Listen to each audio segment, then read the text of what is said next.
할렐루야. 열왕기상 11장 말씀 함께 나누겠습니다. 열왕기상 11장에서 말씀하시는 것은 이 솔로몬의 타락입니다. 우리가 이미 9장과 10장에서 솔로몬이 타락할 것에 대한 암시를 보았습니다. 하나님의 언약이 타락하게 하는 것이 아니고 하나님의 축복이 타락하게 하는 것이 아니고 하나님 주신 평화와 안녕이 타락하게 하는 것이 아니고 하나님 주신 부귀와 영화와 그 선물이 타락하게 하는 것이 아니라 인간의 마음이 부패해서 하나님을 떠나고 하나님보다 하나님 주신 것에 눈이 멀기 시작할 때에 타락이 시작된다라는 겁니다. 우리에게 주신 모든 것들이 사실은 다 하나님께로부터 온 겁니다. 우리가 살고 있는 이 인생도 이 세상도 다 하나님 주신 것입니다. 근데 우리가 이것을 거룩하게 쓰지 못하면 결국 하나님을 배반하고 악한 길로 가는, 악한 길로 배반해버린 모습 가운데 서게 되는 것이라는 것을 알아야 할 것입니다. 11장 1절에 솔로몬 왕이 바로의 딸 외에 이방이 많은 여인을 사랑하였으니 곧 모압과 암몬과 에돔과 시돈과 헷 여인이라 했습니다. 이 여인들은 하나님께서 쫓아내라고 하신 지금 그들이 거하고 있는 그 땅에서 원래 다 멸종시켜라, 다 멸망시켜라 했던 그 명령에 있는 족속들입니다. 그러니까 하나님의 명령은 지키지 않고 오히려 그들을 사랑했다. 2절에 여호와께서 일찍이 이 여러 국민에게 대하여 이스라엘 자손에게 말씀하시기를 너희는 저희와 서로 통하지 말며 저희도 너희와 서로 통하게 말라. 저희가 정령코 너희의 마음을 돌이켜 저희의 신들을 쫓게 하리라 하셨으나 솔로몬이 저희를 연애하였더라 하십니다. 자, 뭐가 문제냐? 그들을 사랑하였는데 이것이 솔로몬의 마음을 빼앗은 겁니다. 이 마음이 문제죠. 우리가 연약한 행위, 우리의 삶이 온전치 않습니다. 하나님 앞에 온전치 않은 우리의 모습들이 많이 있습니다. 우리의 삶이 열심히 한다고 해서 우리가 온전해지는 것이 아닙니다. 하지만 중요한 게 뭐냐? 마음을 지키는 겁니다. 우리의 행위가 온전치 않고 우리의 삶의 모습이 하나님 앞에 좀 부족할지라도 마음을 하나님께로 향하고 마음을 지키는 것이 중요한데 결국 솔로몬이 뭘 실수하느냐? 하나님 앞에 그 마음을 잃어버린 겁니다. 그래서 4절에 보시면 솔로몬의 나이 늙을 때 왕비들이 그 마음을 돌이켜 다른 신들을 쫓게 하였으므로 했습니다. 다른 신들을 쫓은 것이 죄죠. 그런데 더 큰 건 뭐냐? 그 마음이 돌이켜졌다. 그 마음이 어떻게 돌이켜졌냐? 하나님을 향한 마음에서 다른 신들에 대한 마음으로 그 마음이 돌아갔다. 왕의 마음이 그 부친 다윗의 마음과 같지 아니하여 그 하나님 여호와 앞에 온전치 못하였으니 했습니다. 이 4절에서 마음이란 단어만 4번이나 나옵니다. 그러니까 사실은 그의 행위가 중요한 게 아니라 그가 여인들을 사랑한 게 중요한 게 아니라 그의 마음이 돌아갔다 이게 문제라는 거죠. 그러면 여인에게 돌아가도 되고 그 행위가 온전치 않아도 되느냐? 그렇게 말하는 게 아니고요. 더 중요한 게 뭐냐? 마음을 지키는 것이 더 중요하다는 거죠. 여러분, 반대로 말하면 우리가 마음을 하나님께로 향하고 있는데 우리 삶이 좀 실수하고 내가 좀 죄를 짓고 좀 세상과 타협한 길로 좀 가고 있어도 마음을 지키고 있으면 그나마 그 삶의 모양들이 하나님께로 돌아오게 되어 있다는 거죠. 그렇게 죄를 지어도 된다는 말이 아니고 그렇게 타락해도 된다는 말이 아니고 그렇게 타협해도 된다는 말이 아니라 마음을 지키고 있으면 우리 삶이 언젠간 하나님께로 점점 더 성장해서 예수 그리스도를 표대로 한 모양 가운데 나오게 되어 있습니다. 그래서 다 우리가 온전하냐? 이거 다 도찐개찐요. 도토리 키재기입니다. 우리가 누구는 더 거룩하고 누구는 그래서 사람들을 저 사람 성민이고 저 사람 성인군자고 그렇게 비교할 필요 없어요. 다 하나님 앞에 죄인인데 우리가 뭐 어떤 사람 더 거룩하고 더 낫다 할 거 있습니까? 그 행위를 보는 게 아니고 사람들은 그 사람이 어떤 공로, 그 사람이 어떤 업적. 그 얼마 전에 보니까 뉴스에 김대건 신부가 200년 전에 이 나라에서 순교했다. 그래서 그 사람을 성인으로 한다. 그래서 뭐 한다고요? 그 사람에게 구원의 능력이 있는 것도 아닌데 우리가 사람의 어떤 업적을 바라보는 게 아닙니다. 한국 교회도 지금 타락의 모습이 뭐냐면요, 좀 교회를 위해서, 나라를 위해서 뭔가 한 사람들을 자꾸 성인처럼 받드는 거예요. 기념하는 거예요. 우리가 기념하라고 한 건, 성경이 기념하라고 한 것을 다 따라가는 것도 바빠요. 발을 씻어주고, 이 여인이 행한 것들을 마리아가 한 것처럼 이 여인이 행한 것, 이 복음이 전파되는 것보다 이 여인이 행한 것을 기념하라 한 그것을 쫓아가기도 바쁘고, 하나님 주신 절기를 다 쫓아가는 것도 바쁘고, 그리스도의 행하신 이 모습들을 쫓아가는 것, 그것도 바쁜데, 사람들이 뭔가 훌륭한 거 했다, 김모 목사가 한국 청년들 위해서 큰 일을 했다, 그래서 돈을 모아서 기념관을 짓자, 예수 그리스도를 위한 복음의 틀을 만드는 것도 바쁜데 뭔 사람들이 한 그 기념관을 자꾸 만드느냐.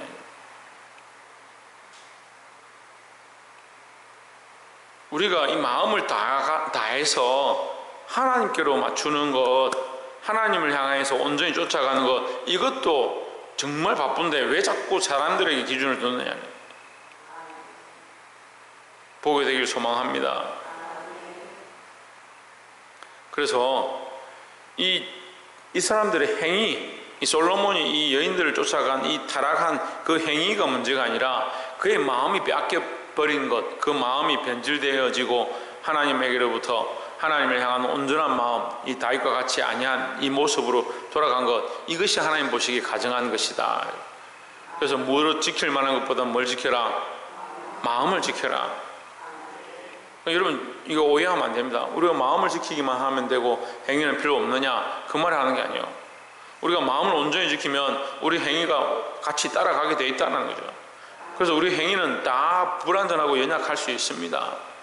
때로는 이제 예수 믿고 신앙생활 하는 사람들을 보면 그 마음은 정말 이제 예수 믿어야겠다 하는데 그 삶이 옛날의 습관들을 가지고 있는 사람들이 있어요. 연약한 사람들이 있어요. 그러니까 믿는데도 저렇게 하는구나, 저는 필요 없다, 끊어낼 것이 아니고, 그래서 언젠가 그렇게 돌아올 것들 기대하고 계속 말씀으로 양육해 가야 되는 것이지. 그래서 보면 행위가 중요한 게 아니라 뭐가 더 중요하다? 마음 중심이 하나님 앞에 얼마나 똑바로 서 있느냐, 그것이 중요하다라는 거죠. 마음을 온전히 하나님 앞에 지키시기를 주의 이름으로 축원합니다. 9절에서 솔로몬이 마음을 돌이켜 이스라엘 하나님 여호와를 떠남으로 여호와께서 저에게 진노하시니라. 여호와께서 일찍이 두 번이나 저에게 나타나시고 했습니다. 마음을 돌이켰다, 계속 말씀하시죠. 마음을 돌이킨 것이 문제다. 10절에 이에 대하여 명하사 다른 신들을 쫓지 말라 하였으나 저가 여호와의 명령을 지키지 않았으므로, 자, 결국 그 마음을 돌이킴으로 말미암아 뭘 떠나느냐? 하나님 말씀을 떠나기 시작했다. 14절에 보면 여호와께서 에돔 사람 하닷을 일으키시고 솔로몬의 대적이 되게 하시니 저는 왕의 자손으로서 에돔에 거하였더라 했습니다. 23절을 한번 봅시다. 하나님이 또 엘리야다의 아들 르손을 일으켜 솔로몬의 대적이 되게 하시니 저는 그 주인 소왕 하닷 에셀에게서 도망한 자라. 자, 르손을 일으키시고 하닷을 일으키시고, 또 26절에 보면 솔로몬의 신복 느밧의 아들 여로보암을 또한 손을 들어 왕을 대적하였으니 했습니다. 솔로몬이 나라가 태평성대였고요, 얼마나 하나님 그에게 부귀와 영화를 주시는지 백성들이 즐거워했다는 거예요. 태평성대를 누렸다. 근데 지금 갑자기 어떻게 합니까? 대적들이 일어나기 시작했어요. 평안은 예수 그리스도 안에 있을 때, 하나님 안에 있을 때 누리는 것이 참된 평안입니다. 자, 하나님 안에 있고 예수 그리스도 안에 있는데 우리에게 어려움이 닥치면 그것은 환난과 고난이에요. 주를 위한 환난과 고난, 믿음의 삶 가운데 환난과 고난이죠. 근데 그리스도 안에 있지 않는데 당하는 어려움과 문제들은 뭐요? 이건 환난과 고난이 아니에요. 우리의 죄 때문에 채찍을 맞는 거죠. 환난과 고난은 어떻게 합니까? 우리를 더 믿음으로 인내하게 하고 연단하게 해서 더 하늘 소망을 바라보게 하는 것인데, 그 채찍을 맞는 것은 뭐예요? 빨리 돌이키라는 거죠. 그래서 이 솔로몬의 시대 때 하나님 처음 주셨던 게 뭐냐? 평화입니다. 화평입니다. 거기 태평성대죠. 근데 그가 하나님을 배반했을 때 뭐가 나타났느냐? 이 화평이 무너지고 이 평화가 무너지고 대적들이 일어나기 시작했다는 거예요. 여러분 볼 수 있기를 소망합니다. 우리가 하나님과 화평한 것, 그리스도와 화평한 것, 이것이 참된 평화다. 세상이 풍랑이 일어도 우리가 화평할 수 있어야 됩니다. 제 아들이 배를 타고 가는데 풍랑이 일어납니다. 주여 왜 어찌하여 우리를 돌아보지 아니하십니까? 예수님을 깨웁니다. 예수님 책망하시죠.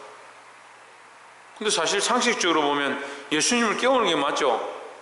풍랑이 이르고 배가 전복될 것 같은데 예수님을 깨워서 물에 빠지지 않도록 또는 자기들도 어쨌든 방법을 찾아야 하니까 예수님을 깨우는 게 당연한 일이죠. 근데 예수님 책망하십니다. 근데 책망의 포인트가 어디 있느냐? 믿음이 없느냐? 왜? 내가 너희들과 지금까지 함께 있었는데 왜 믿음이 없느냐? 믿음이 없는 것에 대해서 책망하시는 겁니다. 참된 평화는 그리스도 안에 있을 때 평화가 있는데 너희가 왜 그것을 믿지 못하느냐? 그리스도와 함께 있으면 풍랑이 없는 것이 아니고 파도가 없는 것이 아니고 바람이 없는 것이 아니고 그리스도 안에 있어도 흔들리고 어려움이 있습니다. 하지만 그것은 그리스도와 함께 겪는 고난들이죠. 누구와 화평해야 되냐? 그리스도와 화평하고 그리스도와 함께 있는 것, 하나님과 화평하고 하나님과 함께 있는 것, 세상에 풍랑이 일어도 문제가 없다라는 거죠. 근데 자꾸 우리는 뭘 봅니까? 현상과 상황들만 봅니다. 잘 되면 하나님 내게 복을 주시는 거고 환난과 어려움이 닥치면 하나님 내게 뭐 문제가 있나 이렇게 생각합니다. 그렇지 않습니다. 중요한 것은 첫 번째로 말씀드린 것처럼 우리가 뭘 지키는 것? 예, 마음을 지키는 것이고 마음을 지키면 하나님과 뭐가 있겠습니까? 예, 화평이 있습니다. 평화가 있습니다. 그리스도는 하나님과 우리 사이에 화평이 되셨다. 그래서 우리가 예수 그리스도를 똑바로 믿고 하나님 앞에 있으면 화평을 누리는 거예요. 화평을 누리면 환난과 핍박이 없느냐? 환난과 핍박이 얼마든지 있죠. 하지만 그것은 뭐가 되느냐? 우리에게 상급이 되어주고 우리를 더 연단해서 증거과 같이 하게 하는 것, 우리를 더 자라가게 하는데 도움이 되는 것이죠. 하나님 주신 평화를 누리시기를 주의 이름으로 축원합니다. 마지막 세 번째로 30절에 아이야가 그 입은 새 옷을 잡아 12조각에 찢고 했습니다. 30절 보면 여로보암이라는 사람을 불러가지고 이제 네가 이 나라의 한 왕이 될 건데 하면서 선지자 아이야가 나타나서 자기 옷을 막 찢으면서 12조각을 찢어서 10개를 네가 가져갈 것이다. 결국 솔로몬의 범죄함으로 나라가 쪼개지는 거죠. 32절에 오직 내 종 다윗을 위하여 이스라엘 모든 지파 중에서 뺀성 예루살렘을 위하여 한 지파를 솔로몬에게 주리니 33절 이는 저희가 나를 버리고 시돈 사람의 신 아스다롯과 모압의 신 그 모스와 암몬 자손의 신 밀곰을 숭배하며 그 아비 다윗의 행함 같지 아니하여 내 길로 행치 아니하며 나보기 정직한 일과 나의 법도와 나의 율을 행치 아니함이니라 했습니다. 자, 이 말씀이 정말 우리에게 이게 충격적인 건데 이 사람들이 잘 이해를 못하죠. 이게 뭐냐면요, 하나님이 다윗의 집안과 언약을 세우셨습니다. 언약을 세우시면 뭐요? 말씀을 주신 거예요. 하나님께서 내가 너에게 이런 복을 주겠다 이 말씀을 허락하신 거예요. 근데 그 말씀이 어디로 옮겨버렸냐? 여로보암에게로 옮겨지는 거예요. 똑같은 이 다윗의 집안과 언약했던 그 똑같은 말씀이 누구에게 갔느냐? 여로보암에게 간 거예요. 하나님의 그 언약이 옮겨졌다고요. 이걸 뭐라고 합니까? 지게패로 옮겨버린 겁니다. 하나님의 언약의 계보를 옮겨버렸다고요. 하나님 우리에게 축복을 주시고 우리에게 은혜의 통로로 우리를 사용하시기 원하시고 우리를 인도하기 원하시는데 우리가 마음을 빼앗기고 세상과 타협하면 이게 얼마든지 옮겨질 수 있다. 그런 두려움을 갖고 있어야 된다는 거죠. 나에 대해 나는 뭐 믿음으로 살고 있으니까 괜찮지. 나는 괜찮을 수 있습니다. 하지만 내 다음 세대가 내가 타협해버리고 타락하고 죄의 길로 감으로 말미암아 내 다음 세대가 어떻게 될지, 내가 한번 예수 믿었으니까 절대 하나님 나를 버리시지 않겠지, 그래 그 믿음 붙잡고 살면 됩니다. 하지만 그 다음 세대는 어떻게 되냐, 그 다음 때에는 어떻게 되느냐. 제가 그 일본 선교 가서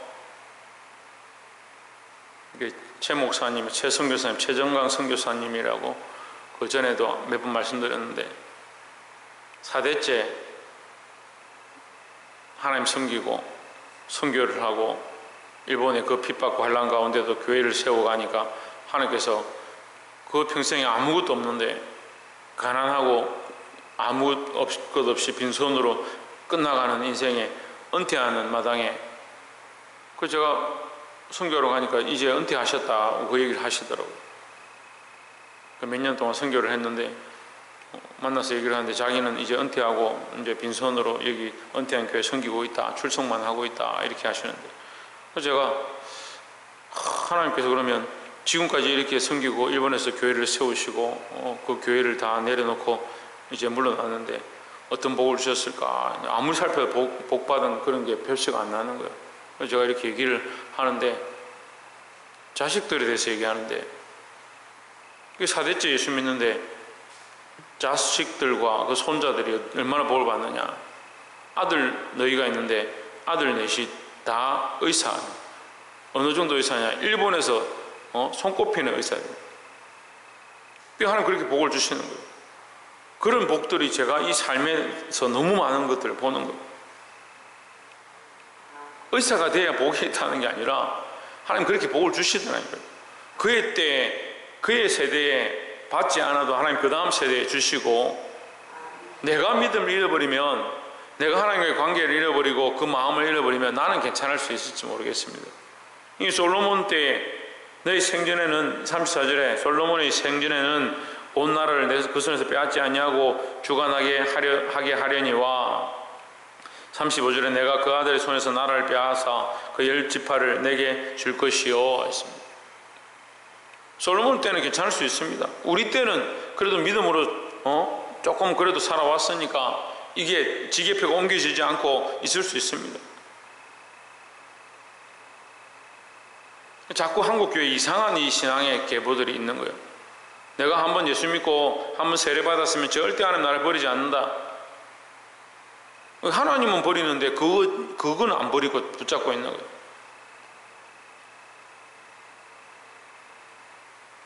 이 다음 세대가 문제라니까요. 그 다음 세대가 나라를 빼앗긴다니까요. 지금 한국 교회의 가장 큰 문제가 뭘까요? 다음 세대가 빼앗겨져 가고 있는 겁니다. 다음 세대가 없어요. 근데 나는 내 세대 때는 괜찮잖아. 어떻게 그런 생각을 할 수 있냐는 거예요. 여러분, 이 언약이 옮겨지는 것, 이 지게표가 옮겨지는 것, 우리가 정말 두려워하고 두렵고 떨리는 마음으로 하나님 앞에 바로 서시기를 주의 이름으로 축원합니다. 말씀을 맺겠습니다. 오늘 솔로몬이 그 마음을 빼앗긴 것이 죄의 시작이다. 우리가 실수할 수 있고 때로는 타협할 수 있고 뒤로 물러갈 수 있지만 그렇게 하라는 것이 아니고 마음을 돌이키지 말고 마음을 굳건히 지켜야 된다라는 겁니다. 참된 평안은 어디에 있느냐? 예수 그리스도 안에 있을 때 누릴 수 있다. 하나님과의 온전한 관계가 있을 때 그것이 참된 평안이라는 겁니다. 이 평화와 화평을 누리시기를 주의 이름으로 축원합니다. 이 언약의 지게표가 옮겨지지 않도록 하나님의 말씀을 붙잡고 믿음으로 끝까지 사시는, 지금 당장 보이지 않고 지금 당장 앞길이 우리에게 막혀있는 것처럼 보인다 하더라도 믿음으로 살아서 승리할 수 있는 저와 여러분 되시기를 주의 이름으로 축원합니다.